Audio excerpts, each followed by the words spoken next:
윤석열 정권의 각종 청탁을 한 혐의를 받는 한학자 통일교 총재가 오늘 구속영장 실질심사를 받습니다. 예, 관련해서 취재기자 연결해 알아보도록 하겠습니다. 한채희 기자. 네, 한학자 총재의 영장심사가 오늘 오후 1시 반 서울중앙지법에서 열립니다. 정재욱 영장 전담 판사의 심리로 열리는 심사에서는 한 총재의 구속 필요성을 두고 김건희 특검과 변호인단의 치열한 공방을 벌일 것으로 보입니다. 수사팀장을 포함한 특검 검사 총 8명이 심사에 출석할 예정이며 구속 수사의 필요성을 강조한 의견서 약 420쪽과 PPT 220여 쪽을 준비했습니다.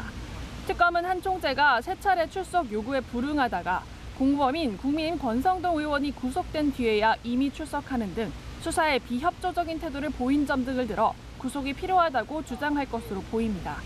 또 특검 조사에서 혐의를 부인하는 등 증거인멸 우려가 크다는 점도 앞세울 것으로 전망됩니다. 반면 한 총재 측은 윤영호 전 통일교 세계본부장 등의 개인 일탈일 뿐 한 총재 본인의 혐의는 소명되지 않기 때문에 불구속 상태로 방어권을 보장받아야 한다는 입장인데요. 또 최근 심장 시술을 받은 고령인 점을 들어서 건강 악화 문제도 호소할 것으로 예상됩니다. 오늘은 한 총재의 비서실장이었던 정모 씨도 같은 혐의로 구속심사를 받는데 특검은 두 사람을 공범 관계로 보고 증거를 없앨 가능성을 주장할 예정입니다. 법원은 혹시 모를 충돌이나 혼잡에 대비해서 청사 보안도 강화했습니다. 심사가 끝나면 한 총재는 서울 구치소로 이동해 결과를 대기할 예정인데요. 이르면 오늘 밤 결론이 나올 수도 있습니다. 네, 특검이 한 총재에게 적용한 혐의는 무엇인지 또 신병을 확보하게 되면 수사는 어떻게 흘러갈지도 전해주시죠.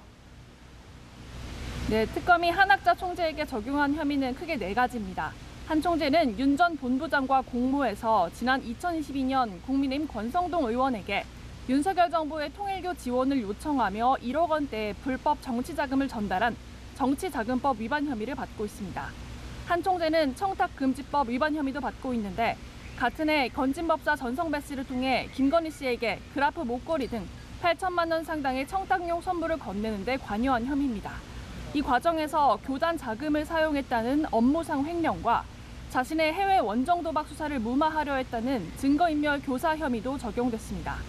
한 총재는 지난 2023년 국민의힘 전당대회에서 권 의원을 당대표로 지원하기 위해 통일교 교인들을 대거 입당시켰다는 의혹도 받고 있지만 특검은 이번 구속영장엔 이 내용을 포함시키지 않았습니다.